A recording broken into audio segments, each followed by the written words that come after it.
എന്തൊക്കെയാണ് മെയിൻ ആയിട്ടുള്ള കംപ്ലൈന്റുകൾ? ഞാൻ പറഞ്ഞില്ല, അതായത് റോങ്ഫുൾ കൺഫൈൻമെന്റ്, അതായത് എൻ്റെ അനുവാദവും സമ്മതവും ഇല്ലാതെ എന്നെ പൂട്ടിയിടുക.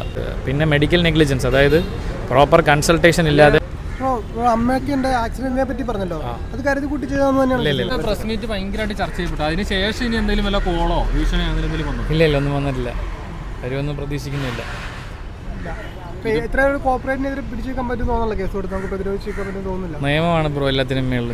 കോർപ്പറേറ്റൊക്കെ രണ്ടാമതാണ്. എൻ്റെ ഭാഗത്ത് ശരിയുണ്ടെങ്കിൽ എനിക്ക് ജയിക്കാൻ പറ്റും. പക്ഷേ ഞാനൊരു കാര്യം പറയണം, ഇപ്പോൾ 6 സീസണായിട്ട് ഇപ്പോൾ ഇങ്ങനെ ഒരാളാണ് ആദ്യമായിട്ട് ഇങ്ങനെ വരുന്നത്.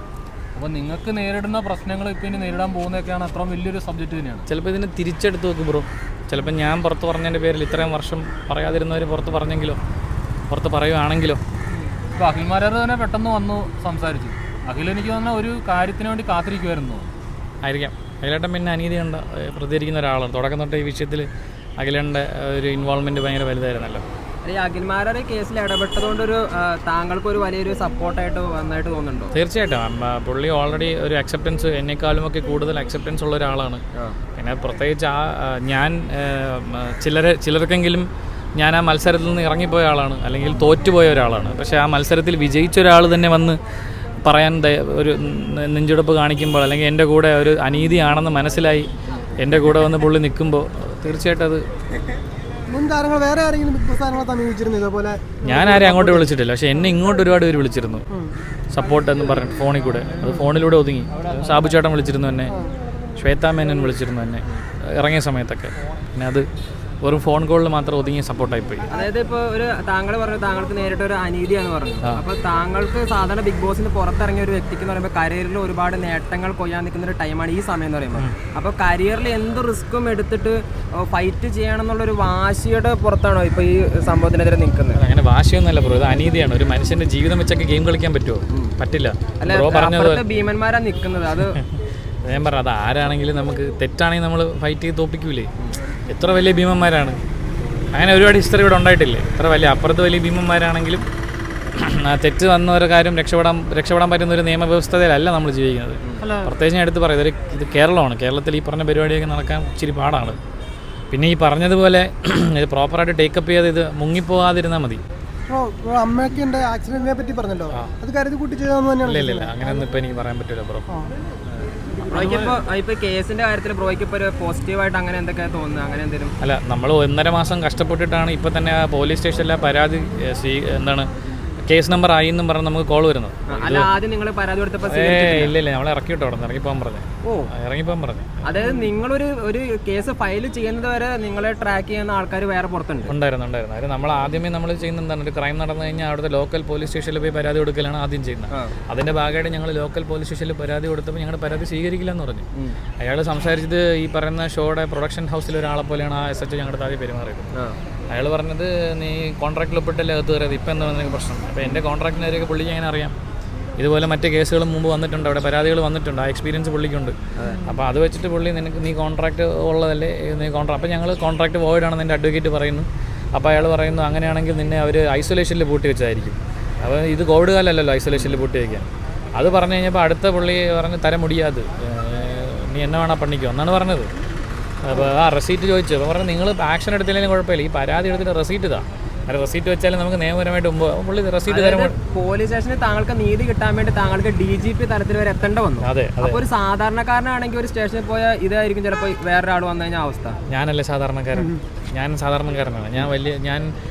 എനിക്ക് കാശും വലിയ കാര്യങ്ങളൊന്നും അങ്ങനെയുള്ള ഒരു കാര്യങ്ങളൊന്നും ഉള്ള ഞാൻ സാധാരണക്കാരനാണ്. അപ്പം തമിഴ്നാട് DGP എന്നല്ല, കേരളത്തിലാണെങ്കിലും നമുക്ക് DGPയെ കാണുക എന്നുള്ളത് വലിയ കാര്യമൊന്നുമല്ല. ആർക്ക് വേണോ, ഏത് സാധാരണക്കാരനാണോ DGP ഓഫീസിൽ പോയിട്ട് പരാതി കൊടുക്കണം എന്ന് പറഞ്ഞു കഴിഞ്ഞാൽ ഈസിലി ആക്സസ് ഉള്ളൊരു സ്ഥലമാണ്. പിന്നെ ഞാൻ മനസ്സിലാക്കി, നമ്മുടെ കേരള DGP ആണെങ്കിലും തമിഴ്നാട് DGP ആണെങ്കിലും പബ്ലിക്കിനെ അഡ്രസ്സ് ചെയ്തതിന് ശേഷം മാത്രമേ അവർ ബാക്കിയുള്ള കാര്യങ്ങളിലേക്ക് പോകൂ. പബ്ലിക്കിന് ആക്സസ് ഒക്കെ ഉണ്ട് ബ്രോ. ഇത് എനിക്ക് തോന്നുന്നില്ല ആരും മെനക്കെടില്ല, തെറ്റിദ്ധാരണയുണ്ട്. എന്തൊക്കെയാണ് മെയിൻ ആയിട്ടുള്ള കംപ്ലൈന്റുകൾ? ഞാൻ പറഞ്ഞില്ല, അതായത് റോങ്ഫുൾ കൺഫൈൻമെന്റ്, അതായത് എൻ്റെ അനുവാദവും സമ്മതവും ഇല്ലാതെ എന്നെ പൂട്ടിയിടുക, ഒരു മുറിയിൽ 3 കൂടുതൽ തവണ പൂട്ടിയിടുക 4 ദിവസത്തോളം, വീട്ടുകാരെ അറിയിക്കാതിരിക്കുക എന്താണ് സംഭവിക്കുന്നത് കൃത്യമായിട്ട്. പിന്നെ മെഡിക്കൽ നെഗ്ലിജൻസ്, അതായത് പ്രോപ്പർ കൺസൾട്ടേഷൻ ഇല്ലാതെ പൂട്ടിയിട്ട സമയത്ത് താങ്കളുടെ ഭക്ഷണം കാര്യങ്ങളൊക്കെ അതൊക്കെ സമയത്തിന് കിട്ടുമായിരുന്നു, അതൊക്കെ തരും, ഫുഡും വെള്ളമൊക്കെ. രണ്ടാമത് ഈ മെഡിക്കൽ നെഗ്ലി, അതായത് മരുന്ന് തരുമ്പോൾ ഒരു മാനുഷിക പരിഗണനയാണല്ലോ, അത് എന്ത് മരുന്നാണെന്ന് ചോദിക്കുക എന്നുള്ളത്, പ്രിസ്ക്രിപ്ഷൻ ചോദിക്കുക എന്നുള്ളത്, ഇത് രണ്ടുപേരും എനിക്ക് തന്നിട്ടില്ല. പിന്നെ തന്ന മരുന്ന് ഒരു മാരകാസുഖത്തിന് കൊടുക്കുന്ന മരുന്നാണ്. ആ മരുന്ന് കഴിക്കുന്ന ഒരാൾക്ക് അല്ലെങ്കിൽ ആ മരുന്നിൻ്റെ ആവശ്യമുള്ള ഒരാൾക്ക് സാധാരണ ജീവിതം പോലും ജീവിക്കാൻ പറ്റില്ല. സൈഡ് എഫക്റ്റ് എന്തെങ്കിലും തോന്നുന്നുണ്ട്? ഇല്ല ഇല്ല ഇല്ല ഇല്ല പറയല്ലേ ഡേ, ഒരു കണക്കിനാണ്.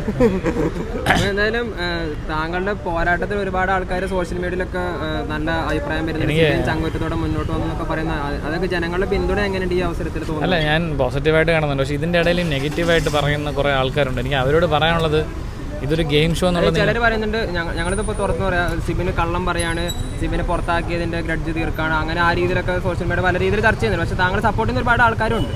അല്ല, എനിക്ക് പുറത്താക്കിയതിൻ്റെ ഗ്രഡ്ജ് തീർക്കാനാണെങ്കിൽ എനിക്ക് ഇങ്ങനെ ഒരു മാരകമായ ഒരു അലിഗേഷനായിട്ട് വരേണ്ട കാര്യമില്ല ബ്രോ. എൻ്റെ കരിയർ എന്ന് മാത്രമല്ല, എന്നെ ജയിലിൽ പിടിച്ച് പൂട്ടിയിടാനുള്ള വകുപ്പാണ് അങ്ങനെയാണെങ്കിൽ, ഞാൻ കള്ളം പറയുകയാണെങ്കിൽ. ഞാൻ സംസാരിക്കുന്ന തെളിവുകൾ വെച്ചിട്ടാണ്. അതായത് എന്നെ പൂട്ടിയിട്ടതിൻ്റെ തെളിവ് എന്താണ്? ആ ഹോട്ടലിൽ ചെക്ക് ഇൻ ടൈമും ചെക്ക് ഔട്ട് ടൈമും കാണും, ആ ഹോട്ടലിലെ CCTV ദൃശ്യങ്ങൾ കാണും. ഇത് സാധാരണക്കാരനെ ഞാൻ പോയി എനിക്ക് കിട്ടുമോ? ഇല്ല. ഇനി എനിക്ക് തന്ന മരുന്ന്, ഈ മരുന്ന് എവിടെ നിന്ന് വാങ്ങി, ആര് വാങ്ങി, ആരുടെ പേരിൽ ബില്ല് ചെയ്തു, ഇത് രാത്രി 1 മണിക്ക് എങ്ങനെ അവിടെ തമിഴ്നാട്ടിൽ അവൈലബിളായി? ഇതിവർ സൂക്ഷിക്കുന്ന മരുന്നാണോ? ഒരു ഫോണിലെ പ്രിസ്ക്രിപ്ഷൻ കാണിച്ച ഈ മരുന്ന് കൊടുക്കാൻ പാടില്ല. അങ്ങനെ ഷെഡ്യൂൾഡ് എക്സ് എന്ന് പറയുന്ന എന്തൊരു കാറ്റഗറി പെടുന്ന ഒരു മരുന്നാണിത്. ആ മരുന്നൊന്നും ഒരിക്കലും ഇങ്ങനെ സൂക്ഷിക്കാൻ പോലും പാടില്ല. അപ്പോൾ ഇതിനടുത്തുള്ള ഹൈലി ഇല്ലീഗാലിറ്റി ഉണ്ട്. ഞാൻ ഉന്നയിച്ച വിഷയങ്ങളിലുള്ള നിയമസാധ്യതകൾ മനസ്സിലാക്കിയിട്ടാണ്. അത് ഉന്നയിച്ച ഏറ്റവും പ്രധാനപ്പെട്ട 2 വിഷയങ്ങൾ, ഒന്ന് മരുന്നിന്റെ പേരുള്ള പ്രശ്നവും, പിന്നെ 3 ദിവസം നിങ്ങളെ റൂമിൽ കൂട്ടിയിട്ട്. ഈ ബിഗ് ബോസിന്റെ ഒരു വലിയ മാഫിയ തന്നെയാണെന്ന് വിചാരിക്കുന്നു, ഡ്രഗ് മാഫിയ പ്രവർത്തിക്കുന്നു. അറിയില്ല ബ്രോ, ആവാമെന്ന് എനിക്ക് പറയാനുള്ളൂ. ഒന്നും അറിയാത്ത കാര്യങ്ങളെക്കുറിച്ച് നമ്മൾ ആധികാരികമായി സംസാരിക്കാൻ പാടില്ലല്ലോ. ചിലപ്പോൾ ആയിരിക്കാം, അങ്ങനെ ആയിരിക്കാം. ബിഗ് ബോസ് ഫൈനലിട്ട് വിളിച്ചിരുന്നോ? ഇല്ല ഇല്ല. വിളിച്ചാ പോവോ? ഇല്ല ഇല്ല, ഇല്ല. ബ്രോ, ഒരു ക്വസ്റ്റ്യൻ കൂടെ, ഇപ്പൊ ഈ മീഡിയ അല്ലാതെ വേറെ ഒരുപാട് മീഡിയാസ് ഉണ്ട്.